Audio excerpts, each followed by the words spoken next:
Assalamualaikum warahmatullahi wabarakatuh. Sahabat sekalian, bertemu kembali dengan saya, Dr. Yan. Bahasan mengenai KB hari ini kita lanjutkan. Nah, sekarang bagaimana apabila seseorang sudah mempunyai anak tapi pengen menjarangkan kehamilan? Ini pilihannya lain lagi. Jadi kalau seorang wanita sudah punya anak satu, memang disarankan menggunakan KB. Nah, KB yang dipilih adalah KB yang sifatnya jangka panjang. Nah, di sini pilihannya lebih banyak. Kenapa sih disarankan untuk menunda kehamilan selanjutnya? Karena banyak hal sebenarnya. Yang pertama adalah kecukupan pemberian ASI, air susu ibu. Dengan menunda kehamilan, misalnya anak kedua 4 tahun dan sebagainya, maka ASI eksklusif yang diberikan selama 2 tahun itu bisa diberikan dengan cukup, dengan sempurna. Dan sebagaimana kita ketahui bahwa ASI 2 tahun ini luar biasa hebatnya, luar biasa manfaatnya untuk membantu tumbuh kembangnya anak. Sehingga dengan menunda punya anak tidak terlalu mepet, maka ASI eksklusif itu relatif bisa diberikan dengan baik. Nah, metode KB apa yang dipilih adalah misalnya boleh menggunakan pil KB yang kombinasi boleh, pil KB yang isinya hanya progesteron boleh, kemudian suntik juga boleh, suntik depo yang 1 bulan boleh, yang 3 bulan juga boleh. Kemudian menggunakan IUD juga boleh, jadi spiral. Kemudian yang lain depo yang hormon adalah menggunakan susuk juga boleh. Nah, nanti misalnya setelah punya anak satu, usianya 3 tahun atau 4 tahun, tinggal dilepas. Dalam rentang waktu mungkin setengah tahun rata-rata sudah kembali subur dan bisa merencanakan anak selanjutnya. Nah, pada fase ini ketika hanya menjarangkan, maka tentunya bukan pilihan melakukan operasi yang sifatnya kontrasepsi mantap. Misalnya adalah vasektomi atau tubektomi, operasi steril, baik laki atau perempuan tentunya bukan pilihan. Nah, yang lain lagi, tahap selanjutnya adalah bagaimana kalau seseorang sudah anaknya cukup ya, 2 saja, atau mungkin bahkan sudah 3, atau mungkin malah sudah 4. Kemarin saya ada pasien anaknya 4, jadi anak 4 itu zaman sekarang tuh rasanya sudah kayak wow gitu banyak.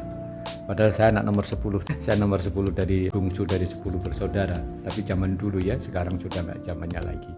Sahabat sekalian, ketika sudah pada tahapan untuk cukup anak, maka pilihannya lebih luas lagi. Suntik boleh, pil boleh, IUD boleh, implan atau susuk boleh, bahkan kontrasepsi mantap juga boleh. Nah, kita bahas yang terakhir, kontrasepsi mantap, steril. Kapan diberikan? Sarannya adalah setelah anak yang kedua keluar dari masa balita. Jadi setelah bawah 5 tahun, jadi setelah 5 tahun atau mungkin 4 tahun baru disarankan untuk kontrasepsi mantap. Kenapa sih? Karena kalau masih balita itu bagaimanapun masih rentan terhadap suatu penyakit, khawatir kalau ada apa-apa anaknya ternyata baru 1 atau 2, mau nambah lagi setelah operasi mantap jadi sulit. Banyak pertanyaan, nanti kita bahas pada sesi sendiri. Apakah bisa sih kontrasepsi mantap itu diperbaiki, disambung lagi saluran pubanya yang sudah dipotong atau diikat? Nanti kita bahas pada sesi selanjutnya. Nah, yang terakhir adalah apakah diperlukan KB sampai mendekati masa menopause? Ini penting, walaupun bukan terlalu terkait dengan program punya anak atau tidak, menunda atau tidak, karena ternyata obat-obat KB ini terkadang diperlukan untuk seseorang menghadapi masa perimenopause. Dan juga bagaimanapun seseorang masih khawatir Apakah saya sudah anaknya 2 atau 3, umur saya 47 tahun, sudah mendekati menopause, saya masih perlu KB enggak, Dok? Ini pertanyaan tidak gampang. Karena ada yang umur 50 tahun masih bisa hamil. Jadi senyampang orang itu masih masa reproduksi, haidnya masih teratur, dia masih aktif seksual, sebenarnya memang tetap harus terlindungi dengan KB. Nah, inilah pilihan KB pada fase-fase akhir mendekati menopause. Nah, pada fase ini tetap pilihannya banyak, dan salah satu yang bisa digunakan adalah pil KB kombinasi.